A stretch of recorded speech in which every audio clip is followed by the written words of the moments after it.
Honda अपनी first generation city लेके आई, दूसरी सिटी उन्होंने निकाली सेकंड जनरेशन, उसके अंदर उन्होंने जो परफॉर्मेंस दी है fourth and fifth generation city. So Honda क्या है, इनोवेशन करता है। ब्रियो के प्लेटफॉर्म के अंदर ही दिक्कत भी एल्युमिनियम इंजन दिया, जिसके अंदर अमेज का नया मॉडल निकाला। 2027 में ये नया प्लेटफॉर्म लेके आ रहे हैं, जिसमें काफी ग्लोबल प्रोडक्ट्स भी आपके यहाँ पे आ जाएंगे। जब इंडिया की इकोनॉमी ओपन हुई थी 1990 के बाद, 92 के बाद एंड मिड 90s में कंपनीज आनी स्टार्ट हो गई थी, तो बहुत सारी कंपनीज आई, ओपिल जीएम भी आ गया था तब तक। एंड लेकिन दो कंपनीज मुझे याद है जिन्होंने फर्स्ट टेस्ट ऑफ लग्जरी और पावर सेडान्स के अंदर दिया था, और वो दो कंपनीज थी, एक थी Daewoo and the other one was Honda.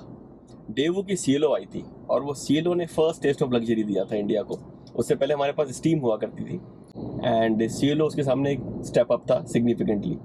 और उसके बाद होंडा आई थी और होंडा अपनी फर्स्ट जनरेशन सिटी लेके आई थी। वो आइकॉनिक प्रोडक्ट था उसका, जो परफॉर्मेंस उसने दी थी थे उसके 100 bhp, बट क्योंकि वो बहुत लाइट व्हीकल थी, उसका प्लेटफॉर्म काफ़ी लाइट था, परफॉर्मेंस जो थी उसकी वो अनसीन थी इंडिया में तब तक। आज भी अगर आप उस होंडा को चलाएंगे तो आपको परफॉर्मेंस की कहीं से भी कम नहीं लगेगी, ठीक ठाक लगेगी इतने टाइम बाद भी, 25 साल बाद भी।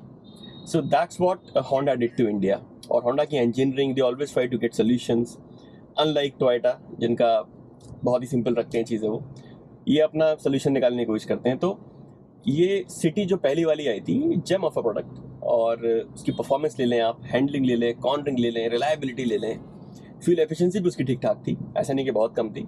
तो वो इंस्टेंट सक्सेस हुआ और आज भी उसके चाहने वाले होते हैं। ये उसका डिज़ाइन है, वो आज तक एक एक्सेप्टेबल डिज़ाइन है, लोग उसे आज भी पसंद करते हैं। सो दैट्स हाउ उनकी जर्नी इंडिया में स्टार्ट हुई और उन्होंने काफ़ी नाम कमाया, एक रिलायबिलिटी भी किया, एक प्रीमियमनेस की तरफ भी गए, क्योंकि होंडा के पास कोई हैचबैक इस तरह की गाड़ियाँ नहीं थी। सीधे उन्होंने एक सेगमेंट स्टीम से ऊपर सीधे लॉन्च की थी होंडा सिटी, और उसके बाद उन्होंने सेकंड जनरेशन लॉन्च की। तो होंडा इतना अपने आप में इतना एक रिसर्च करता रहता है, एक ट्रांजिशन से वो घबराता नहीं है जल्दी से, बिल्कुल ही चेंज कर सकता है प्रोडक्ट को। तो जो दूसरी सिटी उन्होंने निकाली सेकंड जनरेशन, वो सिटी बिल्कुल ही उन्होंने परफॉर्मेंस में थोड़ी सी कम कर दी, बिल्कुल अलग डिज़ाइन कर दिया उसका, जो कि एक्सेप्टेबल था, लेकिन जो नॉर्मल 3 बॉक्स डिज़ाइन आता था इंडिया में, उससे बिल्कुल अलग डिज़ाइन था, एक फिश की तरह लगती थी मुझको तो वो। तो उसके अंदर उन्होंने फ्यूल एफिशिएंसी पे ज़्यादा फोकस किया and actually they listen to the market. उन्होंने मार्केट को सुना, क्योंकि जो पहली सिटी थी सेल्स फिगर उसकी ठीक ठाक थी, बट वो एक मास सेडान नहीं बन पाई थी। तो उन्होंने उसको सुना कस्टमर्स को, और उन्होंने फोकस किया फ्यूल एफिशिएंसी पे। इसलिए उसमें मुझे याद है 1.3 का इंजन निकाला उन्होंने, 77 bhp थे, जो कि काफ़ी कम थे होंडा के हिसाब से। होंडा परफॉर्मेंस पे जाता है, अनलाइक मारुति जो ज़्यादा एफिशिएंसी पे जाता है। उन्होंने उसको लॉन्च किया फ्यूल एफिशिएंसी पे फोकस करके, and that was an instant and huge success for Honda cars India. Honda ने उसके बाद पीछे पलट के नहीं देखा। उस गाड़ी में उसका डिज़ाइनिंग, उसका डैशबोर्ड अगर आप ले लें, उसकी क्वालिटी ले लें, डैशबोर्ड का डिज़ाइन ले लें, इंस्ट्रूमेंट पैनल ले लें, आप उसकी नॉब्स ले लें, आप उसके इंजन की रिफाइनमेंट ले लें, स्मूथनेस ले लें, गियर बॉक्स ले लें, मतलब उसमें कोई ऐसी चीज़ थी नहीं, एक्सेप्ट एक छोटी चीज़ हो सकती थी ग्राउंड क्लियरेंस, जो कि पहले से काफ़ी ठीक कर दिया था पिछली सिटी से। आई डोंट थिंक उसके अलावा उसमें कोई प्रॉब्लम थी। वो परफेक्ट एक पैकेज बनाया होंडा ने। गाड़ियों को चलने के लिए एक पैकेज होना बहुत इंपॉर्टेंट है। ऐसा नहीं है गाड़ी परफॉर्मेंस में है तो परफॉर्मेंस भी चलती जाएगी, या उसकी राइड एंड हैंडलिंग अच्छी, तो सब कुछ उसमें पैकेज, राइड एंड हैंडलिंग हो, पैकेज हो, फ्यूल एफिशिएंसी हो, साथ में उसका सर्विस नेटवर्क हो, रिलायबिलिटी हो, सब पैकेज बन के काम करता है। तो वो उस प्रोडक्ट ने होंडा को दिया। ठीक ठाक परफॉर्मेंस थी। पुरानी वाली सिटी जो फर्स्ट जनरेशन थी उसके कंपैरिजन में परफॉर्मेंस कम थी, लेकिन ऐसा नहीं कि कोई डिसअपॉइंट कर देगी आपको। तो जो लोग इंडिया में पैकेज चाहते हैं, कस्टमर इंडिया का वही चाहता है, वो उनको उस गाड़ी में मिला, और इंस्टेंट सक्सेस। आज भी वो गाड़ी इतनी रिलायबल है कि आज भी वो सेकेंड हैंड मार्केट में बिक जाती है, एंड कोई गाड़ी में इशू नहीं आया उसके अंदर। So that was a good one. And Honda ने फिर उसके बाद अपनी रिलायबिलिटी क्वेश्चन को बहुत इंप्रूव किया। एक जो ब्रांड कॉन्फिडेंस होता है वो होंडा ने उसे डेवलप किया, और वो एक मास सेडान हो गई। ऑब्वियसली वो इतनी मास नहीं हो सकती जितनी कोई स्मॉल कार होती है, बट सेडान के स्टैंडर्ड से उसने पूरा मार्केट कैप्चर किया था उस जमाने में। So that was the second generation Honda. Third generation Honda, यहाँ पे होंडा ने फिर एक ड्रास्टिक चेंज किया, क्योंकि उन्होंने जो डिज़ाइन था वो बिल्कुल ही अलग किया पिछले वाली सिटी से। And then they got into a sleek designing of City, a proper 3 box design. और उन्होंने इस बार क्या काम किया, जो थोड़ा सा उनका पिछली बार कमी रह गई थी, क्योंकि उनकी परफॉर्मेंस थोड़ी सी पीछे रह गई थी, उन्होंने 1 पॉइंट नेचुरली एस्पिरेटेड इंजन निकाला, और उसके अंदर उन्होंने जो परफॉर्मेंस दी है, माय गुडनेस, वो इंजन छोटे मोटे ट्वीक के साथ आज भी काम कर रहा है। मेरे पास होंडा सिटी 13 साल से रही है, एंड उसका रिव्यू आपको इधर ही कहीं मिल जाएगा। और उसको मैं कहाँ कहाँ नहीं ले गया। वो गाड़ी मेरे पास थी, मैं उसे चितकुल भी ले गया और चितकुल जाने में उसे कोई दिक्कत नहीं थी। वो बिल्कुल उसने ऐसा परफॉर्म किया था, उसका भी मैं लिंक डाल देता हूँ इधर कहीं। और उसके अंदर उसका सिर्फ एक थोड़ा इशू था ग्राउंड क्लियरेंस का। होंडा की सब गाड़ियों में ग्राउंड क्लियरेंस का इशू होता है, उनको गाड़ी ऊपर बनाना पसंद ही नहीं है। वो एसयूवीज भी इसलिए बहुत कम निकालते हैं। सीआरवी निकाली, उसके बाद कायदे की एसयूवी उन्होंने एलिवेट निकाली है सीधे, तो वो ग्राउंड क्लियरेंस ऊपर देना पसंद नहीं करते। तो वो इंडिया के लिए एक डाउन साइड है होंडा का, तो वही मुझे इशू आया था उसके अंदर। लेकिन वो जो गाड़ी थी उसका जो इंजन परफॉर्मेंस थी, 1.5 लीटर नेचुरली एस्पिरेटेड इंजन, मतलब आप उसे थर्ड गियर में 20 की स्पीड से ले जाएं और 100 तक ले जाएं, वो जाएगा आराम से। उसकी ट्रैक्टेबिलिटी ये थी, उसकी परफॉर्मेंस ये थी कि आप 7000 आरपीएम 6000 आरपीएम पे ले जाएं, वो जो साउंड करता था और जो भागता था गाड़ी लेके, मतलब मैं उसके उस एनए इंजन के लिए मैं टर्बो छोड़ दूंगा। ऑब्वियसली टर्बो थोड़ा और ज़्यादा क्विकर हो सकता है, बट जो फील है उस इंजन की, उस फील का जवाब नहीं है। वो ट्रैक्टेबिलिटी मैंने आपको बताई, परफॉर्मेंस बताई, फ्यूल एफिशिएंसी 17-18 का एवरेज मैंने उससे खुद निकाला है हाईवे पे। ऑब्वियसली अगर आप 100 के ऊपर जाएंगे तो वो 16-15 पे आ जाएगा, लेकिन मैं 100 के ऊपर जनरली जाता नहीं हूँ क्योंकि स्पीड लिमिट वो होती है। 100 पे निकाल के मैंने उससे 17-18 कंसिस्टेंटली सालों लिया है। और सर्विस के मामले पे सीधे वो सर्विस मांगती थी अपने इंटरवल के बाद, उससे पहले उसमें कोई दिक्कत कभी नहीं आती थी। रिलायबिलिटी उसकी ये थी। तो पहले भी उन्होंने रिलायबिलिटी और आपका एफिशिएंसी एंड क्वालिटी कवर कर दिया था, यहाँ पे भी वो सब कवर किया उन्होंने, बल्कि और अच्छे से कवर किया, स्टाइलिंग और पहले से बेहतर कर दी। लेकिन साथ में जो परफॉर्मेंस थोड़ी बहुत ढीली हो रही थी वो उन्होंने टाइट कर दी पूरी इस बार, और हर आदमी ने उसको पसंद किया, परफॉर्मेंस एंथुजियास्ट ने भी उसको पसंद किया। 4th and 5th generation city ये भी आपकी सक्सेसफुल रही बहुत ज़्यादा। इनमें पेट्रोल इंजन था, तो पेट्रोल इंजन में इन्होंने सेम इंजन रखा, थोड़े बहुत ट्वीक कर दिए होंगे, बट इंजन वो एसेंशियली सेम ही इंजन है, जिसे चेंज करने की ज़रूरत भी नहीं है। वो इतना बेहतरीन, इतना बढ़िया इंजन है, तो वो भी सक्सेसफुल रही है। बल्कि होंडा सिटी, होंडा इंडिया के लिए एक बैकबोन रही है। उसने सेल्स ड्राइव करी हैं, क्योंकि वो सिडान की सेल ओवरऑल कम हो गई है, एंड सिडान का मार्केट भी कोई हैचबैक जितना या कॉम्पैक्ट एसयूवी जितना नहीं होता, तो ऑब्वियसली नंबर एक लिमिटेड रहते हैं, बट कंसिस्टेंट सेल्स दी उसने। और एक इंडिया के लिए एक बहुत important product, the most important product रहा है होंडा कार्स इंडिया के लिए। होंडा की प्रॉब्लम कहाँ से आनी स्टार्ट हुई? एक तो इंडिया का मार्केट जैसे चेंज हुआ, हैचबैक कॉम्पैक्ट एसयूवी आई और अच्छे कंपनीज आ गई, किया आ गई, इसके अंदर ह्यूंडई आ गई। इन्होंने बहुत जल्दी प्रोडक्ट निकाले और बहुत अच्छे प्रोडक्ट निकाले, मार्केट को समझ के निकाले कि जो इंडियन कस्टमर की डिमांड है वो उन्होंने निकाले प्रोडक्ट्स। प्रॉब्लम क्या हुई? जैसे कि इन्होंने डीजल निकाला 2014 में। डीजल इंजन की लाइफ बहुत लंबी लाइफ होती है, 10-12-15 साल आराम से जाता है। सो होंडा क्या है, इनोवेशन करता है, कुछ ना कुछ नया चीज़ ट्राई करता है, तो उन्होंने इसमें भी एल्युमिनियम इंजन दिया वेट को कम करने के लिए।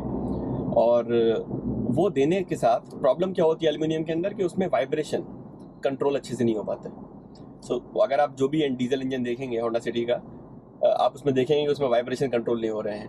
एंड एनवीएच को कंट्रोल करना हमेशा एक कॉस्टली अफेयर होता है, तो यहाँ तो इंजन की वजह से भी रहे, और ओवरऑल एनवीएच होंडा के वैसे भी अच्छे नहीं रहे थे। क्योंकि अगर मैं सिटी के बारे में बताऊँ, सिटी में जो टायर नॉइस आती थी वो काफ़ी आती थी। सो टायर नॉइस ले लिए या इंजन का वाइब्रेशन ले लिए, कहीं ना कहीं एनवीएच कंट्रोल नहीं कर पाया, और ये इंजन भी काफ़ी नॉइजी था। बल्कि जो एलिवेट का इंजन है मैं उसमें भी देखता हूँ थोड़ी बहुत साउंड मुझे ज़्यादा लगती है कंपैरेटिवली, तो वो एक इशू होंडा के साथ रहा है। तो वो डीजल इंजन, फिर उसके बाद जब डीजल इंजन का BS6 आया 2020 में, उन्होंने अपना डीजल इंजन बंद करने का फैसला किया, जो कि अगेन उनके लिए सही नहीं था। क्योंकि आई थिंक उन्होंने ये सोचा होगा कि जितना कॉस्ट हम इसको BS6 में लगाएंगे करने में, काफ़ी ज़्यादा कॉस्ट आती है आजकल एमिशन को रोकने में डीजल इंजन में।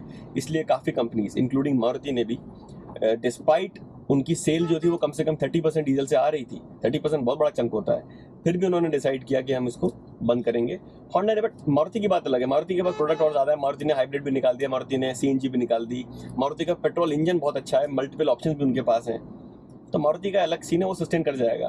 बट होंडा के पास फिर एक ही इंजन रह गया, और इनका डीजल इंजन चला गया। इंडिया में 2023 में 18 से 20% सेल जो रही है वो डीजल की रही, तो इतना बड़ा मार्केट आप छोड़ रहे हैं, तो वो एक होंडा से गलती भी हुई मेरे हिसाब से। एंड आई थिंक उनका असेसमेंट ये होगा कि भाई इसमें जितनी कॉस्ट आ रही है इतना हम सेल नहीं कर पाएंगे। फिर होंडा ने क्या किया, होंडा ने डिसाइड किया ब्रियो के टाइम लॉन्च करने पे कि भाई वो जाएंगे स्मॉल कार सेगमेंट में। वो वॉल्यूम वाला सेगमेंट है नो डाउट, लेकिन जो कस्टमर बेस है वो बहुत डिफरेंट। अब तक जो होंडा देता है तो थोड़ी कॉस्टली गाड़ी थी उसकी, एक प्रीमियम सेगमेंट में आता था, लेकिन यहाँ से उन्होंने जो मास्ट वॉल्यूम सेगमेंट है इंडियन कस्टमर्स का, वहाँ पे जाने का फैसला किया। क्योंकि ऑब्वियसली उनको उसमें प्रॉफिटेबिलिटी दिख रही थी, वॉल्यूम दिख रही थी, जो किसी भी कंपनी को सस्टेन करने के लिए बहुत इंपॉर्टेंट होते हैं। बट वो मारुति सुजुकी का डोमेन है, और मारुति सुजुकी की डोमेन में जाने इतना आसान नहीं है। वो एक्सपर्ट हैं ग्लोबली और इंडिया में भी उसमें। उनको कॉम्पीट करना वहाँ जाके बहुत मुश्किल बात है। आप उनसे 400 सीसी का इंजन बनवा लें, 500 का बनवा लें, 800 का बनवा लें, 1000 का बनवा लें, 1200, मुझे नहीं लगता उनसे अच्छा इंजन बना पाएगा। वो 3 सिलेंडर इंजन देके भी एनवीएच कंट्रोल कर देते हैं, इतने स्मूथ इंजन है उनके। परफॉर्मेंस तो कोई खास आजकल उनके इंजन की नहीं है, लेकिन it's not that bad either, काम कर देते हैं अपना। और अभी जब से BS6 नॉर्म आए तब थोड़ी परफॉर्मेंस और ख़राब हो गई है उनकी, लेकिन अगर आप उससे पहले के इंजन देखें जो 1.5 था उनका या 1.2 था, कोई परफॉर्मेंस में दिक्कत नहीं थी। वो राइट बैलेंस परफॉर्मेंस का, फ्यूल एफिशिएंसी, एनवी जो सब देते हैं, आप उनसे कॉम्पीट नहीं कर सकते मेरे हिसाब से जाके। ब्रियो के प्लेटफॉर्म के अंदर ही दिक्कत थी, क्योंकि जिस तरह से उन्होंने उसको बनाया था, जब मैंने भी गाड़ी देखी वो, मेरे भी जानने वालों ने कहीं ने ली, जिस तरह की क्वालिटी यूज़ की गई थी, होंडा जो कस्टमर का एक ब्रांड इमेज थी वो बहुत डिफरेंट थी। और जिस तरह की उन्होंने क्वालिटी यूज़ करी थी, वो क्वालिटी बिल्कुल ही नीचे थी। आप उनका नॉब्स देख लें एसी के, आप उनके स्पीडोमीटर के फ़ॉन्ट देख लें, आप उनका ओवरऑल डैशबोर्ड का डिज़ाइन देख लें, वो कहीं से नहीं लगता था किसी भी एंगल से कि होंडा की गाड़ी है। वो कस्टमर एक्सपेक्ट नहीं करते थे, भले ही जो कस्टमर ब्रियो लेने आते थे उनके दिमाग में भी होंडा की एक इमेज रहती थी। इंजन जो था उसका 1.2, it was a good engine, but somehow वो मारुति के सामने कॉम्पीट नहीं कर सकता था 1.2 इंजन के सामने। स्विफ्ट हो गई और गाड़ियाँ हो गई, उनके सामने वो कॉम्पीट नहीं कर सकता था। सो दैट्स हाउ वो गाड़ी आई तो सही, बट सक्सेसफुल बहुत नहीं हो पाई। और उसने कहीं ना कहीं मुझे लगता है कि जो एक ब्रांड था वो भी डाइल्यूट कर दिया, जो उनके डीलरशिप थी, क्योंकि थोड़े बहुत नंबर इनके बड़े उसके आने से, जब वो नंबर बढ़े तो वहाँ पे गाड़ियाँ बड़ी सर्विस सेंटर में, वो क्वालिटी वो नहीं रही। उस टाइम मैं भी होंडा के सर्विस सेंटर पे जाया करता था, और होंडा की सर्विस एक सर्विस होती थी, मैं मतलब बल्कि 2000 मिड 2000 तक मुझे बहुत अच्छी सर्विस रही। उसके बाद भी सर्विस ठीक ठाक रही थी उनकी, बट नंबर्स बहुत बढ़ गए थे। कहीं ना कहीं डीलर्स इतने एक्यूप नहीं थे, या उनको भी चैलेंज आया इतना वॉल्यूम संभालने में, तो वो कस्टमर सेटिस्फैक्शन कहीं ना कहीं ख़राब हुआ। ब्रांड इमेज भी कहीं ना कहीं होंडा की ख़राब हुई इन गाड़ियों की वजह से। और ये गाड़ियाँ इतनी सक्सेसफुल वैसे भी नहीं हो पाई, क्योंकि जैसा मैंने बताया, NVH ले लो आप, या इंजन का ओवरऑल पैकेज ले लो, कोई ऐसी कमी नहीं थी इंजन के अंदर पर से, बट वो कहीं मारुति के सामने कॉम्पीट नहीं कर पा रहा था उनकी ओवरऑल क्वालिटी के सामने। तो that platform did not work out. फिर उन्होंने BRV निकाली। BRV निकालने में उनको फिर वो ट्राई किया उन्होंने एक SUV, जो कि सही डिसीजन था। अगेन वो BRV में लेट किया उन्होंने ट्राई। उनको BRV में जल्दी ट्राई करना चाहिए था अगर करना था। That was the first mistake. उन्होंने एलिवेट में भी लेट ट्राई किया है, which I will talk on that as well. BRV के अंदर उन्होंने उसको निकाला, बट उस गाड़ी को देख के ये समझना मुश्किल था कि ये एक MPV है या SUV है। वो 7 सीटर में चले गए। 7 सीटर डोमेन होता है एक अगले सेगमेंट का, XUV 700 जिसमें आती है। उसके नीचे क्रेटा हो गई, आपकी किया हो गई, इसी सेगमेंट में उन्होंने BRV निकाली थी। उसमें 7 सीटर करने की ज़रूरत नहीं थी मेरे हिसाब से। आप उसमें 5 सीटर रखते जैसे और गाड़ियाँ थी, और कस्टमर एक्सेप्ट करते उसे, तो एक SUV उसमें चला गया। साथ में अगेन जो क्वालिटी उन्होंने दी उसके अंदर, वो क्वालिटी और जिस तरह से वो गाड़ी पुरानी होती, उसके बाद जो उसमें एक क्वालिटी के इश्यूज आते थे, क्योंकि क्वालिटी वैसी कमज़ोर थी उसके अंदर, चाहे वो डैशबोर्ड ले लें या कहीं और ले लें आप, वो अगेन वो मिस्टेक हुई। Despite being the best engine of 1.5 litre, जो कि NA इंजन है उनका, होंडा सिटी का सेम इंजन यूज़ किया था, BRV बिल्कुल भी सक्सेस नहीं ले पाई। एंड उसके बाद उन्होंने क्या किया, थोड़े से उसके आइट्रेशंस निकालते, BRV में चेंजेस करते, कुछ वेरिएंट्स निकालते, प्राइस ड्रॉप करते, और कुछ इंटरनल चेंजेस आप बहुत सारे कर सकते हैं, लुक में चेंजेस कर सकते हैं, उसको एक रीपोजिशन करते हैं मार्केट के अंदर। उन्होंने वो भी ट्राई नहीं किया उसके लिए। तो ये एक तो वो लेट आए, क्वालिटी में issue, MPV versus SUV, iterations या वेरिएंट्स, उसके बाद चेंजेस भी नहीं किए उन्हें करने चाहिए थे, प्रोडक्ट नहीं चल पा रहा है। ये जो 2 झटके लगे होंडा को, इसमें आपका स्मॉल कार में झटका लगा, SUV में झटका लगा, कॉम्पैक्ट SUV में झटका लगा, ये बहुत बड़े झटके थे होंडा के लिए। और होंडा कोई बहुत बड़ी कंपनी है टोयोटा की तरह, ठीक ठाक कंपनी है, but not as big as Toyota and other brands. तो इससे बहुत पीछे चली गई। अब उनकी जो गाड़ियाँ चल रही थी, वो एक्चुअली में जो उन्होंने अमेज भी निकाली थी, बहुत अच्छे से उन्होंने बूट इंटीग्रेट किया था उसका, बहुत अच्छे इंजीनियर्स हैं होंडा में। लेकिन जो फर्स्ट जनरेशन अमेज थी, उसका जो लुक सामने ब्रियो वाला था, वो भी कोई इतना पसंद नहीं आया लोगों को। सेल्स चार्ट रही ठीक ठाक रही, बस बहुत अच्छी नहीं थी। लेकिन जब उन्होंने अमेज को चेंज किया, दोबारा जो सेकंड लुक दिया, वो बहुत उन्होंने स्मार्टली काम किया और बहुत अच्छे से इंटीग्रेशन किया सारा। वो गाड़ी लगती नहीं थी कि ये ब्रियो के प्लेटफॉर्म को मतलब बना रखा है उन्होंने। So that was really good. And amaze उनकी गाड़ी वो थी जो कि एक चली, उसमें उन्होंने CVT दिया, और CVT बहुत कम गाड़ियों में इफेक्टिव आ पाता है उस प्राइस रेंज में। इसकी वजह से CVT की सेल अच्छी गई उनकी, एंड अमेज की सेल थोड़ा बहुत उसने होंडा को बचा के रखा, और सिटी चल रही थी उनकी। सो तीसरी चीज़, इन दो चीज़ के अलावा जो कि आपका सिटी है एंड अमेज है, इसके अलावा आज के टाइम में जो उनके एक्सपोर्ट्स चल रहे हैं वो अच्छे जा रहे हैं, सो उससे उन्हें फ़ायदा हुआ बहुत ज़्यादा। Okay, then it comes the Elevate को ये नहीं बोलूँगा कि पूरी गलती हुई उनसे, बट पहली गलती है कि जैसे BRV में भी हुआ था, बहुत लेट आए, काफ़ी टाइम लगा दिया उन्होंने इसको लॉन्च करने में, और इतना टाइम मार्केट नहीं देता है। और किया आ गई, उसके बाद Hyundai की क्रेटा आ गई, इन गाड़ियों ने पूरा मार्केट कैप्चर कर लिया था। इनको पहली बात कॉम्पीट करना जाके बहुत मुश्किल है, और आप इतना लेट आ रहे हैं मार्केट में, तो बहुत बड़ी अपॉर्चुनिटी मिस हो रही है इसके अंदर। एलिवेट में प्रॉब्लम क्या आई, इनिशियल बस अच्छा था, गाड़ी ने सेल पिक करी, लेकिन अगर आप देखेंगे जैन से मार्च का क्वार्टर, उसमें इनकी सेल है तकरीबन 22,000 के आसपास, तो 7-7.5 unit per month, which is still fine, not great. और अगर आप देखेंगे अप्रैल में जून थी यहाँ, तो इनकी आई थिंक सेल जो है वो 13-14,000 के आसपास है क्वार्टर की, तो that is around less than 5,000 per month, तो नीचे चली गई है। सो द रीज़न इज़ क्योंकि एलिवेट उतना सेल पिक नहीं कर रही है majorly, and the major issue is कि एलिवेट में एक तो प्राइसिंग, आपकी प्राइसिंग भले ही आपने कुछ फीचर्स में बेस मॉडल में ज़्यादा ऐड कर दिए हों, लेकिन आपकी प्राइसिंग क्रेटा से ऊपर कैसे जा सकती है जो मार्केट किंग है इस टाइम, या सेल्टॉस से ऊपर कैसे जा सकती है, उनकी प्राइसिंग ऊपर है अभी। आपका ब्रांड इमेज या ब्रांड कॉन्फिडेंस उतना नहीं है अभी जितना किया का या Hyundai का है, आप उससे ऊपर प्राइस नहीं कर सकते। आपका मॉडल एटलीस्ट स्टार्ट उससे नीचे होना चाहिए। सेकेंडली, उनका जो इंजन ऑप्शन है होंडा का, आप एक ही इंजन ऑप्शन लेके चल रहे हैं। किया, Hyundai पेट्रोल दे रहे हैं, नेचुरली एस्पिरेटेड, टर्बो दे रहे हैं पेट्रोल, साथ में डीजल दे रहे हैं।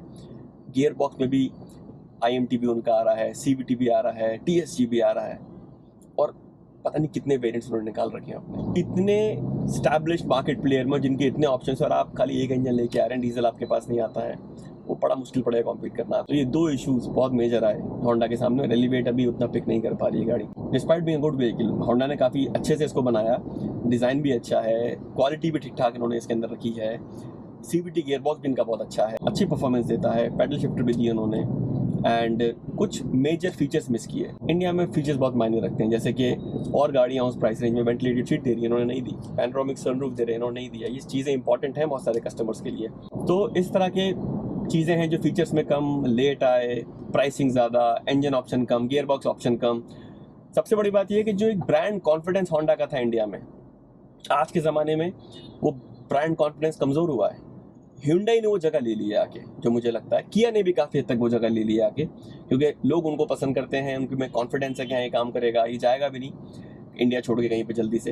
हैविंग सेड दैट, होंडा भी कहीं नहीं जाने वाला है, क्योंकि उनका एक नया प्लेटफॉर्म आगे आ रहा है। So these were the issues जो मैंने इन पे बात करी अभी, के स्टार्ट करते हैं प्रियो से और अभी एलिवेट तक, जिसकी वजह से होंडा पीछे हुआ, टाइम बहुत लिया। That was a major issue, सबसे ज़्यादा अगर मैं कॉमन इशू बताऊँ उन सब में।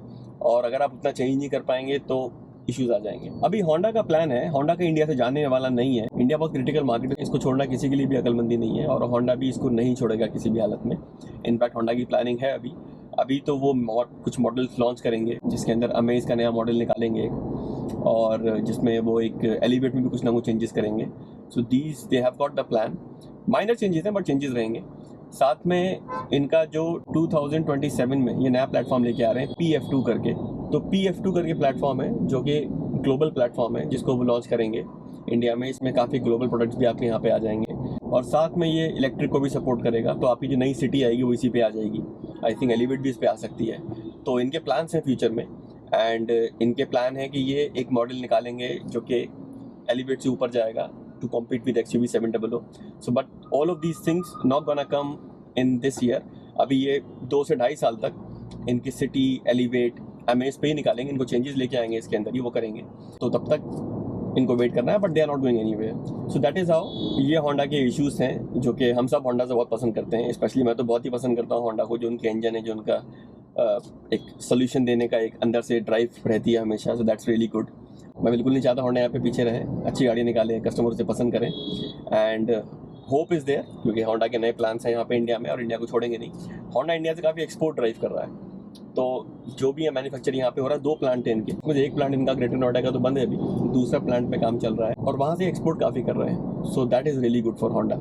अगर वो एक्सपोर्ट कर रहे हैं तो ऑब्वियसली ये एक हब बना दिया है उन्होंने, जिसमें एक्सपोर्ट करते रहेंगे, एक्सपोर्ट के नंबर भी उनके अच्छे जा रहे हैं। So that's how it is. आप बताइए अपने कमेंट्स, अगर आपके पास भी होंडा रही है, आपको कुछ ओपिनियन है इसके बारे में। I just try to give my opinion, क्योंकि होंडा मैंने काफ़ी साल रखी भी है और मैं होंडा को थोड़ा बहुत ऑब्जर्व भी करता रहता हूँ. So that's how it is.